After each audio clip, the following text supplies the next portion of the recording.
各位观众朋友大家好，欢迎收看一句俗语，你一句我一句，大家做伙讲一句。我是 Lisa， 咱今仔日要介绍的一句俗语是这句：戆的也有一项的。唉 ，Lisa， 你哪会搁咧吐大气？着我逐摆考试拢考全校最后一名，大家拢笑我是戆大呆。哎呀，人讲戆的也有一项的，你有你的优点啊？什么优点？你讲看卖。你食饭足紧，你食够困。哎，莫受气啦！你出头真济，定定互老师气甲要死。你老师受气也是优点哦。无啦，我讲生笑的。啊，我想着啊，你食够走，你敢毋是逐摆运动会拢走第一名？对吼，我嘛是第一名呢。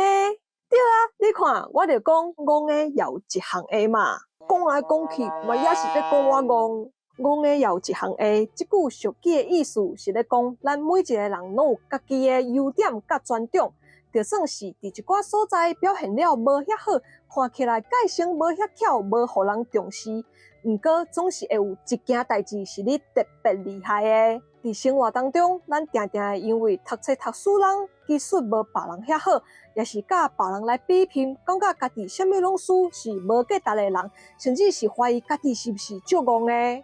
毋过，咱若是会当换一个角度来看家己，就会发现咱每一个人拢有家己的优势。亲像有的人着真贤画图，有的人运动特别厉害，有的人做代志足认真。有的人足够安慰别人的，就算讲这个能力伫学校甲考试当中看起来个性无遐重要，毋过伫生活、伫工作，也是人甲人的关系当中，拢是会当发挥真大作用的。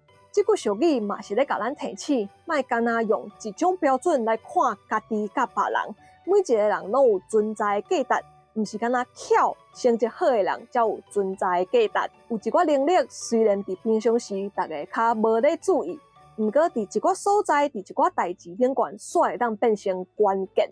所以咱爱相信家己，找出家己的优势，自信的对迄条路去行。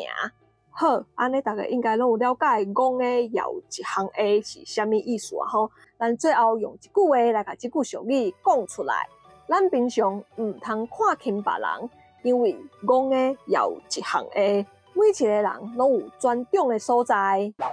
今仔日这句戆的也有一项的，介绍互大家知，希望大家拢会当找到家己厉害的物件，甲发挥出来。我是 Lisa， 今仔日影片就到这，若是喜欢我影片的话，就我起赞，各位分享出去，也别点我关注朋友嘛，还有以及起下点我的不炫动，安尼很多想需要提醒通知哦。另外 Lisa 嘛 Facebook、Instagram 嘛，欢迎大家 follow 起一下赞的哦。好，安尼咱后一个节目再会。